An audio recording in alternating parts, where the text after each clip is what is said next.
Hi there, who are you? I'm Jeff Bezos. And what is your claim to fame? I'm the founder of Amazon.com. Where did you get an idea for Amazon.com? Well, 3 years ago, I was in New York City working for a quantitative hedge fund when I came across the startling statistic that web usage was growing at 2,300% a year. So I decided I would try and find a business plan that made sense in the context of that growth. And I picked books as the first best product to sell online, which are making a list of like 20 different products that you might be able to sell. And books were great as the first best because books are incredibly unusual in one respect, and that is that there are more items in the book category than there are items in any other category by far. Music is number 2. There are about 200,000 active music CDs at any given time. But in the book space, there are more than 3 million different books worldwide active and in print at any given time across all languages. More than 1.5 million in English alone.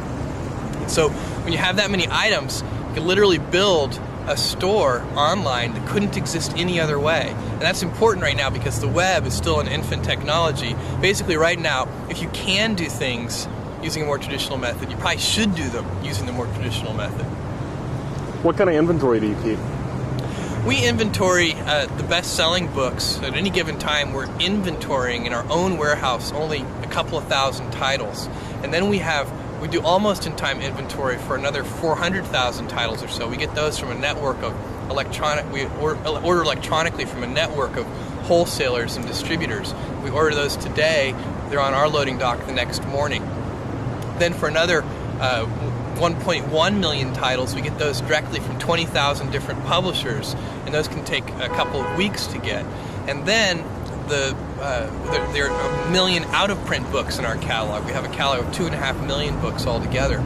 Those 1 million out-of-print books, some of them we can get and some of them we can't, but we find them if we can, and then we ship them to our customers. We do kind of a search on those.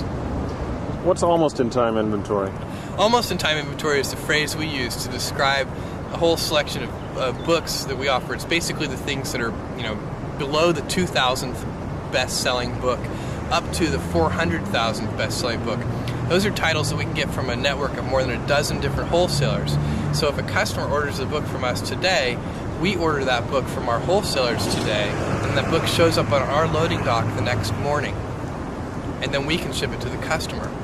They say one of the toughest things to do on the internet is to capture mind share. What was your secret? How did you do that? Yeah, even more generally, I agree with you that capturing mind share on the internet is extremely difficult.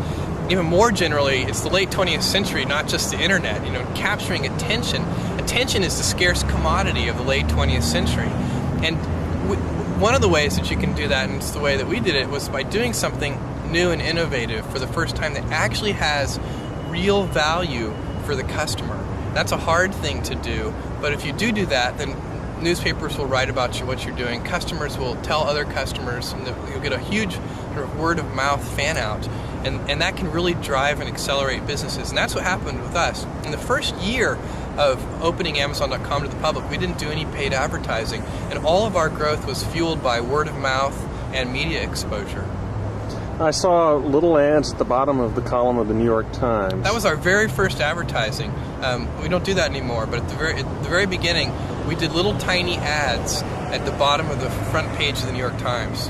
I thought that was very clever. It's sort of using a URL as a macro, because I read... That it expands. We're a bookstore, click here. Right. That's a great way to think of it. And it worked very well, apparently. I don't know, the problem with that kind of advertising is it's extremely difficult to track. Put a different URL for every...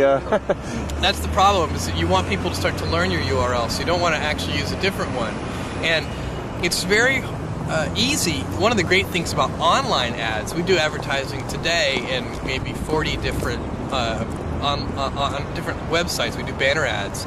And that advertising is very easy to track in terms of knowing how effective it is. So we know for each piece of creative in each venue, not only how many click-throughs we get, but how many sell-throughs we get, and how many dollars of revenue it generates per ad dollar spent on that creative in that venue. And that is a sort of a marketer's nirvana in a certain sense. Well, it's an exciting place to be on the web right now. Oh, it absolutely is. I mean, it's just incredible. What's really incredible about this is that this is day one. This is the very beginning. This is the Kitty Hawk stage of electronic commerce. We're moving forward in so many different areas, and lots of different companies are as well. And the late 20th century is just a great time to be alive. You know, we're going to find out that I think a millennia from now, people are going to look back and say, wow, the late 20th century was really a great time to be alive on this planet.